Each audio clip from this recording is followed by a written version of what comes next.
So, in Minneapolis, a fatal shooting involving a federal agent has just exploded into this massive debate. And the whole thing, literally the entire controversy, is balanced on a single piece of evidence. So how can one video create two completely different realities? Let's get into it. And that's really the heart of the matter, isn't it? In this age of smartphones and cameras everywhere, we kind of expect video to be the ultimate truth teller. But what happens when it does the exact opposite? This video didn't settle anything. It just poured gasoline on the fire, creating two totally separate versions of the same event. So how on earth does that happen? All right, so let's set the scene. It all starts with a confrontation involving an ICE agent, and tragically, it ends with a woman being shot and killed. The whole investigation was moving along, and then bam, everything gets turned on its head with the release of a cell phone video capturing those final critical moments.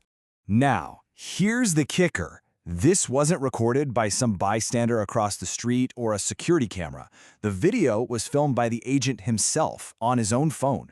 That means we are literally seeing and hearing this whole thing unfold from his perspective. And that makes it an incredibly powerful and really complicated piece of evidence.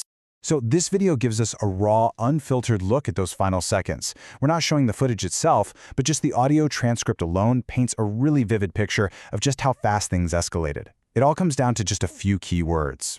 These are the words you hear on the recording. You can feel the tension, right? That urgent, repeated command, get out of the car. And then it's followed by that one abrupt, whoa. This is the climax. This is the exact moment where the story just splits right in two. Okay, so the first narrative that comes out of this is all about self-defense. The argument here is that the agent's actions, while absolutely tragic, were basically a necessary last resort. From this point of view, his life was in immediate danger. And this viewpoint was summed up pretty clearly by politician J.D. Vance. After seeing the video, he said, the reality is his life was in danger, and he fired in self-defense. So for this side of the argument, the video is proof of a justified shooting, a last-ditch effort to save his own life.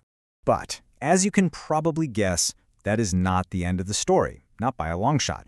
Almost right away, a completely different interpretation of what happened started to take shape, one that just throws that whole idea of self-defense right out the window. Yeah, so this counter-narrative completely rejects the self-defense claim. The argument is that the agent was not being hit by the car, and because of that, was not in mortal danger. This perspective sees the shooting as an unjustified killing, what the source material even calls the murder of an innocent woman. And this is the view that was really championed by Minneapolis Mayor Jacob Frey. Which, brings us right back to where we started. One video, one point of view, but two totally separate realities. On one hand, you have a justified act to save a life, and on the other, an act of murder. It's just a fascinating and kind of scary look at how our own beliefs can act like a filter, letting two people see the exact same thing and come away with opposite conclusions. And when you put them side by side like this, it's so clear. Both arguments are pulled from the very same piece of evidence. But look at the language. One side focuses on the agent's internal feeling, his life was in danger. The other focuses on the final result, he killed an innocent person. The same video is used to prove both points. It's just a powerful reminder that these days, seeing isn't always believing. It's about how you interpret what you see. This whole case is about so much more than just one tragic event in Minneapolis. It really raises a fundamental question for our time. We live in a world that is just saturated with video, and we assume that means we have the truth right at our fingertips. But what happens when that objective evidence just pushes us further apart? When everyone has a camera, who actually gets to decide what's real?